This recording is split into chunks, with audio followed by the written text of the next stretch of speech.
The following video and stereotypes therein are not meant to offend nor represent any actual person living or dead. Open up, it's the grammar police. Well, hello there. Well, hi, Police Officer Joe. It's good to see you again. Today I want to talk about indefinite articles. You mean like a and an, right? Why, that's right.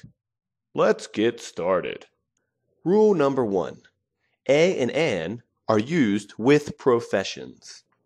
For example, Joe is a police officer. Joe is a police officer. Well, that's right. I carry a gun. And you wear a badge, don't you? Which brings us to rule number 2. A and an are used with singular count nouns. For example, a badge. This is a badge. This is a badge. Hi again. I have an important job. Yes, we know, Officer Joe. And we know you try very hard, too. Let's talk about rule number 3. We use a and an with generic nouns.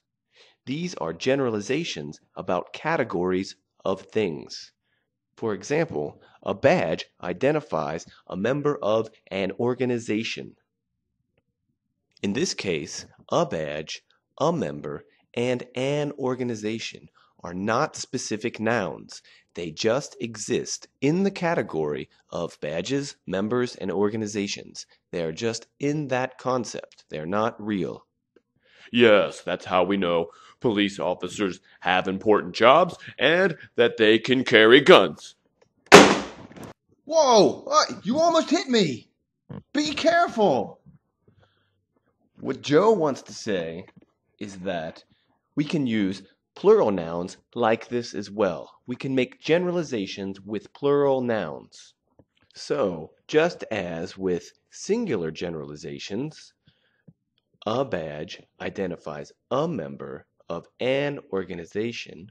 A badge identifies a member of an organization. We can also use plurals with generalizations, which is actually more common.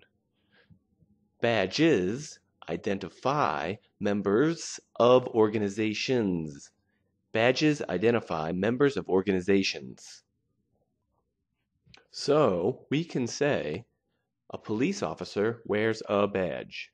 Or more commonly, police officers wear badges. And they carry guns. Freedom. Yes, Joe, that's right, freedom. So we can also say, a firefighter wears a badge. Or firefighters wear badges. Or we can also say, a security guard also wears a badge. Or security guards also wear badges. Rule number 5. A and an can be used like per when we're talking about for frequency or for rate.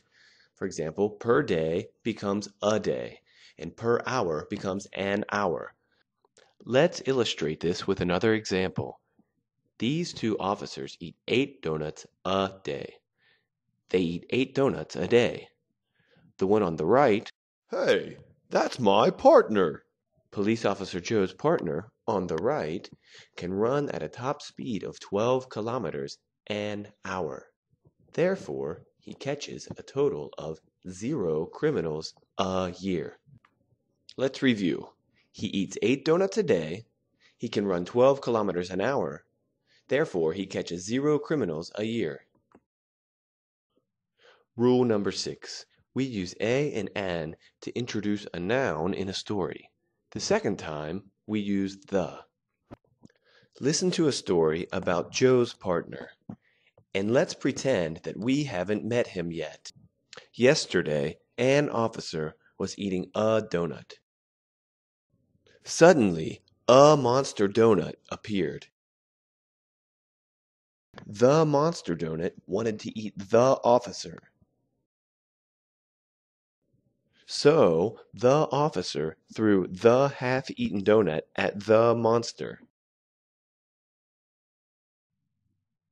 The officer then woke up, and he told his wife that he'd had a dream. After hearing about the dream, She told him that he should see a psychiatrist. Again. Yesterday, an officer was eating a doughnut. Suddenly, a monster doughnut appeared.